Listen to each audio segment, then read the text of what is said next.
Hey guys, have you been thinking about getting into recreational stone crabbing, but you're not sure what you have to do to get started? Well, today we're going to break it down into 4 easy steps on exactly what you need to do so that you can get stone crabbing with your family and enjoy some delicious Florida stone crab. The first thing that you have to do is sign onto your computer and go to gooutdoors.com, and you've got to buy a fishing license. And when you buy the fishing license, you can add the stone crab endorsement for free. You don't have to pay anything for it. If you already have a fishing license, all you need to do is go onto the website, and then you can add the stone crab endorsement for recreational stone crab for free. It doesn't cost anything. Now, once you've completed that step, you're going to notice on the screen with your license and whatever you have, if you have lobster endorsement, snook, whatever you may have, you're going to see stone crab, and you're going to see a set of numbers, starts with an S, and then it'll say like 1 through 5 at the end. Write those down because you're going to need that for a future step. All right, now that you've completed step 1, we've got to go on step number 2, and now you got to find yourself some stone crab traps. So in Miami, we buy our traps from Atlantic and Gulf. They are a one-stop shop for all the commercial fishermen. If you go to Atlantic and Gulf, they're going to have everything that you need to get you started. Now, that's great if you live in Miami, but if you're not from Miami, very simple. All you have to do is get on the computer and research in your area where they sell stone crab traps. Once you've located where you're going to buy the traps, now you've got to go ahead and buy the traps. And you need to make sure that you buy everything at once so you don't have to make multiple trips, or that you forget something that could be a regulatory requirement with FWC. But don't worry, we're going to break it down here for you on exactly what you need to buy. So the first thing that you need to buy, obviously, are your 5 stone crab traps. They come in plastic, they're unassembled, but they're super easy to put together. They snap together, and they come with stainless steel screws so that you can screw it all together. Now, the next thing that you got to make sure you have on your list is you got to have an escape ring for the traps. This is a new requirement that started this year for all the traps, 23-24 season. Every single trap's got to have an escape ring on it. The driving force behind the escape ring, you'll notice it's just a plastic with a hole, is for sustainability, so all the little crabs can actually get in and escape the trap without being trapped inside it. So when you go to install the escape ring, you're going to have to cut the trap. We used a jigsaw, and we cut the 2 spots where the escape ring is going to go. And really for this year, for 23-24 season, you could really put the escape ring anywhere. There's no requirement for this year on where the escape ring is going to be. But starting next year, there is a requirement on where it is. So we recommend you're going to go ahead and get started, put the escape ring where it's going to go. And the escape ring's got to go on a vertical wall of the trap towards the bottom. Okay, so any of the 4 sides of the trap towards the bottom of the trap, and we'll show you on one of our traps, but on one of the vertical walls towards the bottom, not towards the top. So what we did for our traps is we actually put it on the front of the trap, and by the front I mean the part where we're pulling the trap up with the rope, with the thought that we don't want that escape ring on the opposite end, so we're pulling our traps up and our bait is coming out of the trap as we're pulling it up. So we put all of ours on the front, and by the front, all 4 sides are the same, but it's the side that we have the rope on. So as the trap is coming up, the bait that's falling to the back of the trap, it doesn't have the escape ring, and then you're losing all your bait as you're pulling every trap up. Now, when you're going to screw these on, we highly recommend number 1, you got to use stainless steel. Don't use anything other than stainless steel. But we highly recommend that you go and buy yourself bolts with washers and lock nuts, and you're going to drill through the trap. You're going to put your bolt with the washer, put another washer and a lock nut, and tie it down. There's a lot of folks that use just a regular screw, but what I have already seen is that if you do that, I had a buddy of mine that did it, and believe it or not, the crabs start pulling on that. I mean, they're very smart, and they know that there's a hole there and that they could get out, and they actually ripped 2 of them off of his traps, and they got out. So if you put your bolt with a lock nut on the back of it, they won't be able to rip it off of your trap. Highly recommend that you do that so you don't go pull your traps and you get all excited to get out there, and you go pull your traps and your escape rings are ripped off and the crabs are gone. All right, so now you got the trap, you got the escape ring. Next thing you're going to need rope, and you're going to need your buoy, okay? And you got to go ahead and tie that onto the trap. Now, when you go to buy this stuff, I urge you guys, highly recommend, buy lead. Wherever you go, they're going to know. You tell them the lead that goes on the rope, it slides through the rope, and you want to put this probably about halfway from the buoy to the trap. And the reason why you want to do this is you're going to put your traps, you're going to have more rope, obviously you're going to have depth to accommodate for the tidal change. But what you don't want is tide goes down, now you got 3-4 feet of rope laying floating on top of the water, right? As boats are driving by, boat prop can hit that rope and they're going to cut your trap off. So when you put that lead, what it does is it pulls your rope down. So the excess rope is under the water, which will prevent a boat from driving near your buoy and go ahead and cut it off. Now when it comes to the buoy, you can put, whatever buoy you want on there, as long as it is 6 inches or greater. That's the minimum size that it could be. We use 6-inch buoys on ours. You get bigger buoys, you're going to have a hard time when you put the buoy in the trap at the end of the season, beginning of the season. You're going to store them in your backyard to close with the funnel inside of the trap, and the bait cup could be a little bit difficult to close. But 6-inch buoy is what we use.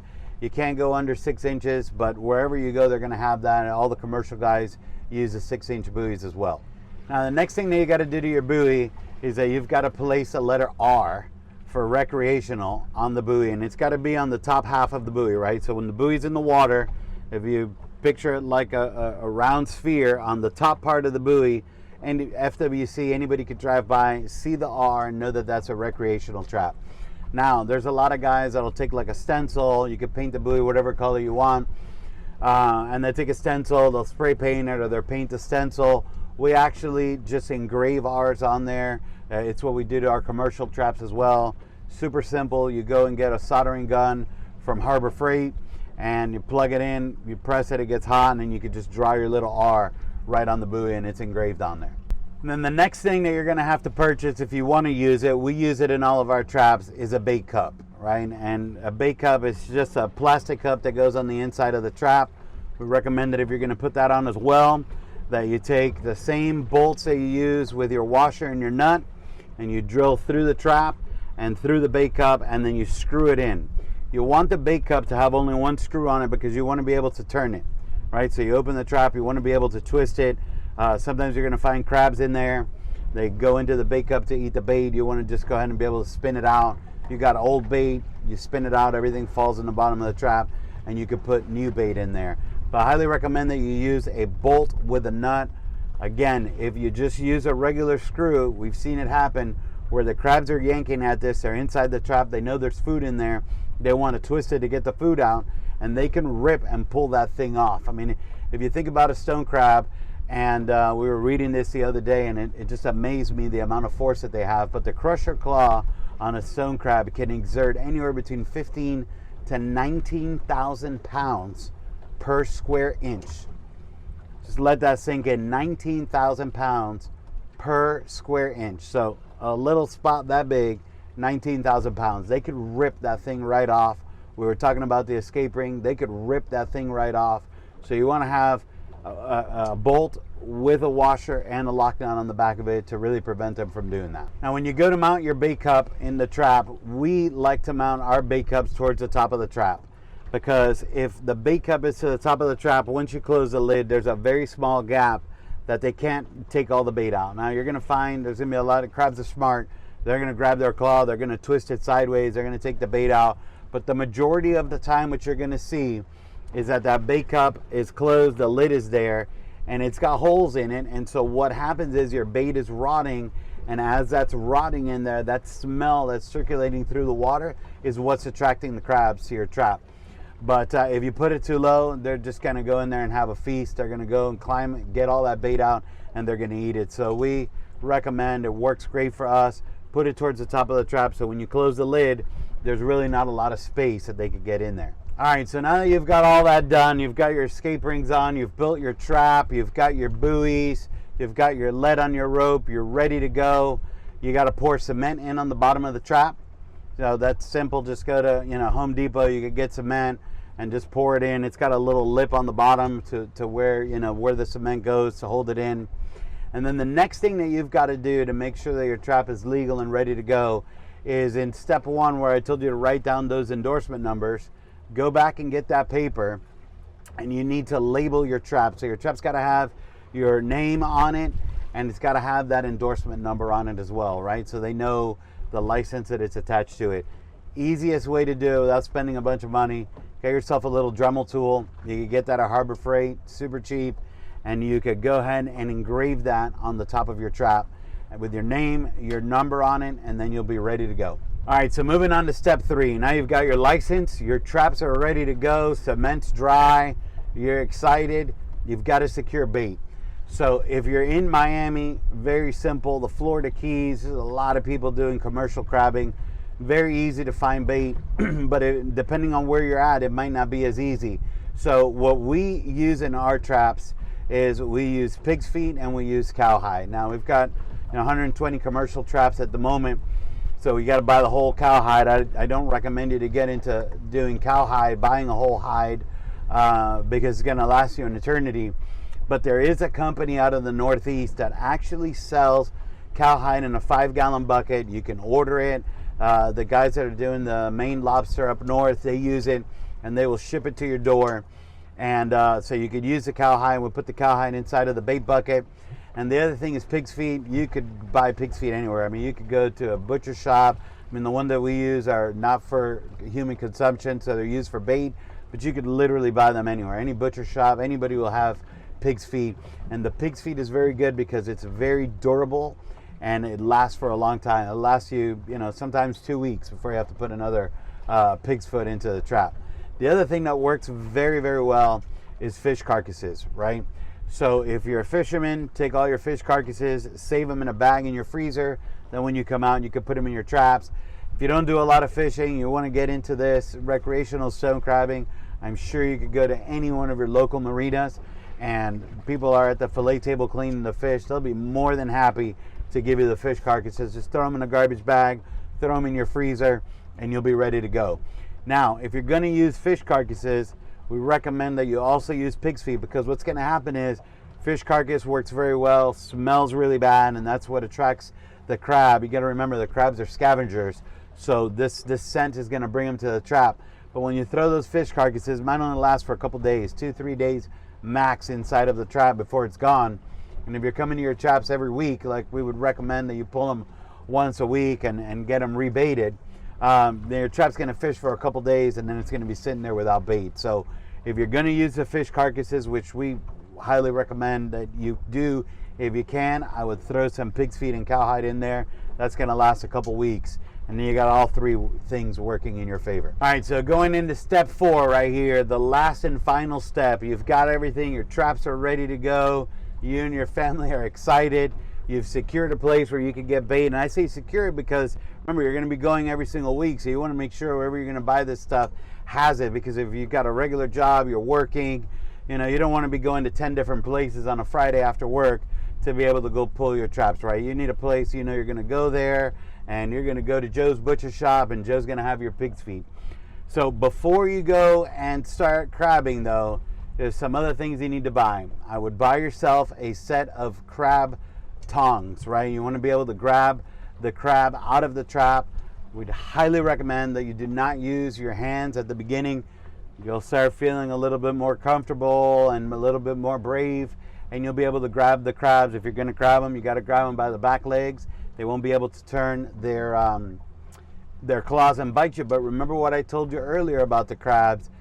19,000 pounds per square inch. If that crusher claw gets your finger, he's keeping your finger. You're going to go home with 9 digits. So keep all your fingers by the tongs. The other thing that you're going to need to make sure that you have is you got to make sure you have a crab gauge to measure the stone crab claws. And we'll drop it in here and we'll show you exactly where you got to hook it on the back knuckle there, if you will, all the way to the end of the claw. But you got to make sure you have a crab gauge. We recommend, we carry 2 on the boat. I would take more than 1. If you drop that thing in the water, it's gone. We also, and I got it right here, we clip on ours. We've got a little piece of swordfish leader that we clipped on. And we got a little buoy here for kite fishing. If this were to fall in the water, the buoy's going to keep it floating and we could grab it. You don't want to come out with your family. You're excited about crabbing. You pull your first trap. It's got crab. Great. The plan came together.